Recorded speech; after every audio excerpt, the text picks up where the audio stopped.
If interpretation A seems more responsive to the original text, that isn't because their interpretation has revealed the non-iterable intentions of the author. It's probably because the terms and discourses within that interpretation have more associative relationships to the terms articulated in the text. So, although this way of judging an interpretation is not clear-cut and quantifiable, it does not prohibit evaluation. But none of this is news to textual scholars in any discipline. They have always known that accepted interpretations come about through this sort of deliberation, and ultimately by a general consensus among readers and scholars. In some cases, that consensus is easily reached, perhaps because the participants feel that the relevant questions of discursive or historical association are easily decided. And in some cases, a consensus is not reached, because the text may evoke more than one plausible set of associations. So although poststructuralist thought does not happen to devote itself to the task of adjudicating among textual interpretations, none of its observations contradict or reject the premises behind such evaluation. We should note here, however, that the poststructuralist critique of certain more traditional theories of writing and discourse depends on the following premise: that the environment we've been calling context can never be determined in a comprehensive or exhaustive way. A full exploration of the consequences of this premise will have to take place at another time, but I will note again that it does not mean that the effect of an iteration cannot be predictable, or at least largely predictable. If I send a mass email to my entire class with the single word "study," I can be confident that the prevailing contexts in that situation will suggest that the terms read or prepare for the exam will be among the first terms that my students will associate with that word. If, however, I happen to have been helping one of those students with the term paper he's writing on the history of residential architecture, the prevailing contexts in that case will include the essay he's writing and the previous emails we have exchanged about it. And so he may read my email, "study," as a suggestion about which kind of residential room he should be thinking about for his paper. So, even though the contexts that situate meaning can never be exhaustively predicted or determined, that does not mean that the actual historical effect of an iteration is completely unpredictable. And it is precisely that predictability, such as it is, that makes us responsible for what we say or write. This issue is usually overlooked in discussions of poststructuralism because the conversation tends to get stuck on the initial point we've been exploring, the idea that once an author or speaker creates an iteration, the way that iteration actually works in its linguistic and historical environment is not controlled or determined by the author's intention. By itself, this premise would seem to absolve the author of any responsibility for that iteration. But although it is true that the author can't have a comprehensive foreknowledge of the linguistic or cultural contexts that may situate the meaning of her utterance, as an ethical matter, one can in most cases expect her to anticipate these contexts well enough to predict how her iteration will likely be read. From here we might be able to answer the question I left dangling in the case of my forum mate Todd and his signature quotation, "You can always tell a pioneer by the arrows in his back." The question was, does this iteration in Todd's signature field evoke a scenario of Native Americans treacherously shooting their arrows into the backs of European pioneers, even if this was not Todd's intention? Well, we should always keep in mind the perhaps too obvious fact that, even if we interpreted the statement exactly as Todd wants us to, we did not need to consult his intention to do so. For instance, whatever determination we made about what arrow and pioneer might refer to, it was the result of our lifelong experience with other contexts in which those words appear.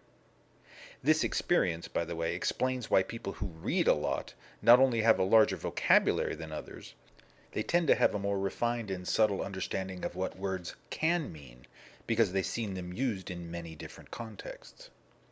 We know, too, that in reference to Todd's unspoken intention, however we might conceive it, that intention cannot possibly accompany the iteration into cyberspace. It does not somehow hover above the iteration and control how it works once it's out there. The iteration exists on its own, even if it is attached to Todd's signature. This signature, and anything else we think we might know about Todd, may be important contextual elements. When Todd joined the discussion about his signature quotation by explaining his intention, that explanation is itself another iteration that contextualizes his quotation.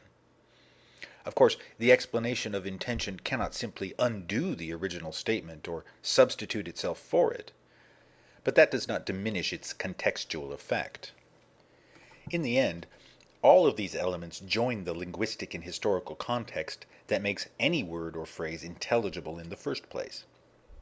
And in that network of association, the terms arrow and pioneer are familiar within the historical articulation, in English, of the confrontation between colonizers and natives in the Americas. And those terms in close proximity are even more frequently and closely tied to that historical articulation. So we can say that the phrase, "You can always tell a pioneer by the arrows in his back," probably will evoke a scene of Native Americans shooting European pioneers. It is important for poststructuralism, however, to note that we can only say it is probable at best, because if such evocation were a certainty, if it were automatic or predetermined, then the statement would not require a reading at all. If such associative meanings were not in question, then the iteration would simply have the status of a deciphered code. It goes beyond our purpose here to weigh the ethical implications of citing this aphorism in one's signature field in an online forum. I would only point out that we cannot even begin to do so if we suppose at the outset that the author's intention somehow overrides or disables the historical orientation of the statement's constituent terms. For the sake of brevity, I have been condensing a set of traditional assumptions about iteration by calling it a communication model. Strictly speaking, however, the concept of communication itself does not necessarily depend on the metaphors that poststructuralism critiques. To communicate, according to the Latin roots of the term, is to take share in, to associate, to bring into common use, as opposed to that derived from transmission and expression. This language of common use more clearly reflects the post-structuralist understanding of meaning and communication as matters of historical association and consensus. One of the major misconceptions I hope these thought experiments can dispel is that the meaning of an iteration is subjective, according to post-structuralism. The notion of a subjective reading implies that each person's mind interprets the iteration according to a quirky set of rules or associations that are unique to that person. But as we have seen, the range of associations and references that constitute the meaning of an iteration are created by a historical and linguistic environment that obviously cannot be unique to any single person. For post-structuralism, the historical linguistic environment that makes any statement intelligible is something we're all born into. It is not something we invent anew every time we read or write a statement. There is some irony in the fact that it is precisely the intentionalist arguments against post-structuralism that wind up with a subjectivist conception of reading and interpretation. If it were true, for instance, that an author's intention is what finally determines the meaning of his utterance, if it is true that his intention overrides the meaning or meanings suggested by the historical linguistic environment in which it is read, then we would be living in the world of Humpty Dumpty. When I use a word, Humpty Dumpty explains to Alice, it means just what I choose it to mean, neither more nor less.